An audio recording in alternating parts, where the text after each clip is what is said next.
Isso é da sabedoria popular. Em toda tragédia, em toda coisa ruim, tem um lado bom. Qual é a tragédia brasileira? A quebradeira geral atingiu o coração do Pacto Federativo. Opa, que diabo é isso? É assim. Opa, gostei dessa, vai lá. A União Federal, estados e municípios. Então, por exemplo, na saúde, o município faz a atenção básica, o estado faz a atenção hospitalar, e a União faz o financiamento, o regramento, etc., a imunização, blá, blá, blá. Então, esse Pacto Federativo brasileiro está um caos. Tem 23 estados brasileiros dos 27 quebrados. Quebrado significa aí a saúde que não está funcionando, a educação que não está... Está aqui em São Paulo, greve de 120 dias de professor, o Ceará paga um salário maior do que o professor de São Paulo. O que não quer dizer que é o salário que os professores merecem. Por favor, não me entendam mal, mas nós pagamos, sendo o estado mais pobre, mais do que São Paulo. São Paulo faz 8 anos que não dá reajuste aos policiais militares. E por isso está aqui com a água no pescoço para quebrar. O Rio já quebrou, Minas Gerais já quebrou, Rio Grande do Sul já quebrou, Rio Grande do Norte já quebrou e por aí 23 estados. Então esse é o tamanho da tragédia. Aqui está a semente da virada. Qual é? Eu, em vez de negociar com os deputados em Brasília, trancado em gabinete sem o povo assistir, eu entre a eleição e a posse descanso 2 dias, né? E vou trocar um redesenho do Pacto Federativo. Vou restaurar, na prática, concretamente, vou restaurar a condição dos municípios e dos estados poderem investir e qualificar, que estão estrangulados por conta de uma coisa que eles não sabiam como manejar, dívida. Aí eu já calculei, de novo, vamos lá. Chato pra cacete, mas você está me perguntando como. Porra, não tem nada de chato nisso, detalhe, cara. E é detalhe. E eu vou insultar os candidatos que vão para dizer, não vai nenhum passar na lambança. E eu vou, e aí, como é que vai fazer? Aqui eu vou propor isso aqui, ó. Vou aumentar o tributo sobre heranças para 29%. A alíquota do imposto de renda para os grandes vai ser 35%. Eu vou arrecadar 70 bilhões cortando 20% das renúncias fiscais que vocês entregaram aí, de gente que não devolve nada para o Estado, nem para a população, nem nada. E 300, você acertou, 10 Bolsa Família.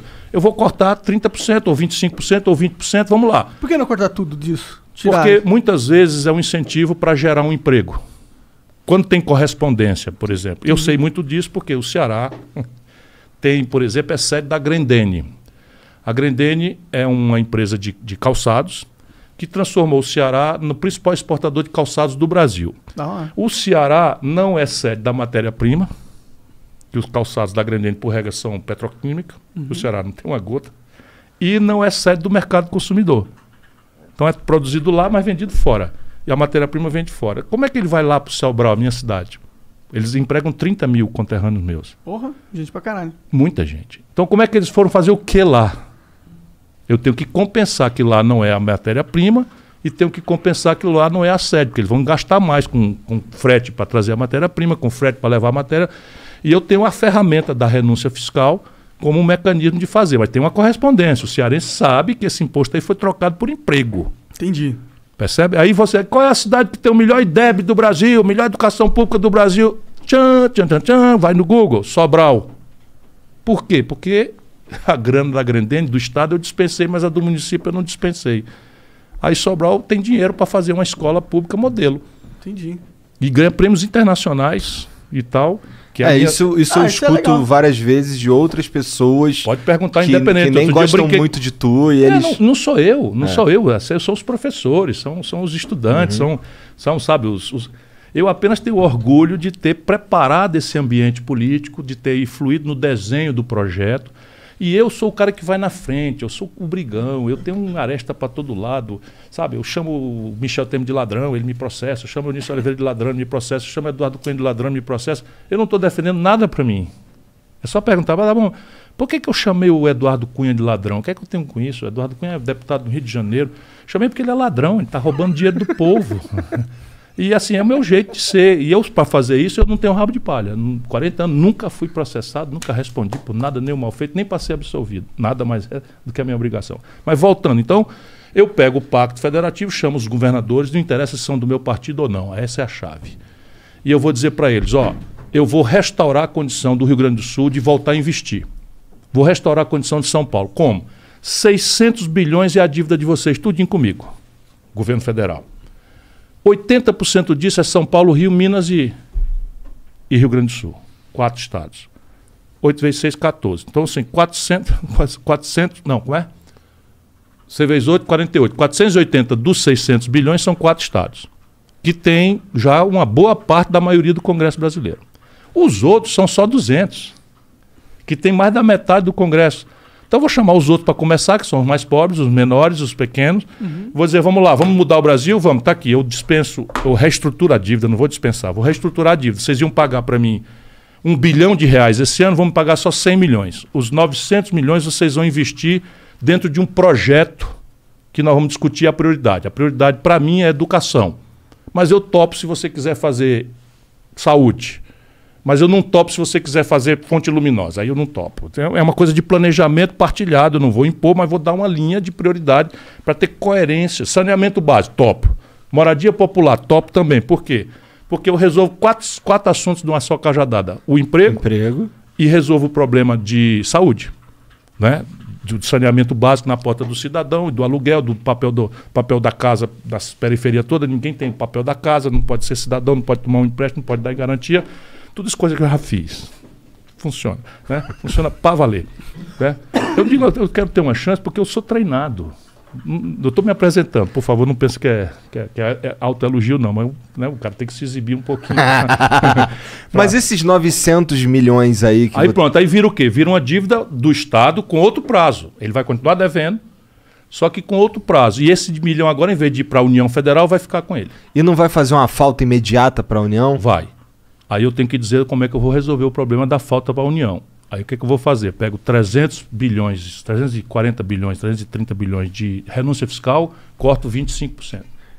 Aí eu pego o tributo sobre heranças, que é de 4%, eu vou fazer uma escala, eu pego o ITR, vou falar baixinho aqui para eles não ficarem muito zangados comigo. Sabe o que é o ITR? Não. Imposto Territorial Rural, que é o IPTU do campo. Tá. Pois bem, o Brasilzão, fazenda brasileira, a grande fazenda do mundo do agronegócio, que lucra loucamente, recolhe de imposto territorial rural menos do que a cidade de São Paulo recorre de IPTU.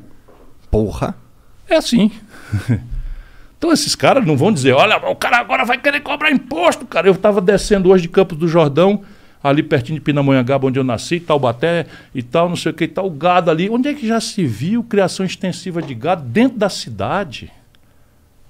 Sabe, dentro da cidade é para você ter uma estrutura de produção de coisa de valor agregado alto que se distribui ali, que é verdura, é cenoura, é beterraba, percebe? Só é assim porque...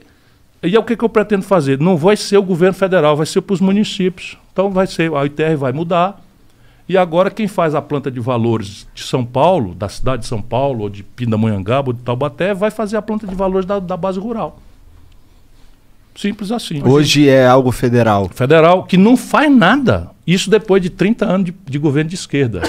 Isso é um negócio de doido. A mentira da goela, a mistificação, a empulhação no Brasil é um ponto político. Então vamos lá. Depois você tem a tributação sobre o imposto de renda das pessoas jurídicas e físicas no lucros e dividendos. Isso é o seguinte, se a empresa faturar e reinvestir... Isso é muito bom para a comunidade. É. Sim. Muito bom para a comunidade, então não tem que ter imposto. Mas se o dono, pessoa física, tira da empresa esse lucro e dividendo, é ou não é razoável que ele pague imposto de renda? É razoável e o mundo outros países... inteiro. Não, o mundo inteiro, para não dizer o mundo inteiro, só o Brasil e a Estônia não cobram. A Estônia é um pequeno país do leste da Europa. E de tanto eu falar aqui, está repercutindo lá. E o debate abriu no Congresso da Estônia para resolver. Sério? Sério. Só que eu já cobrei esse imposto aqui, Monark.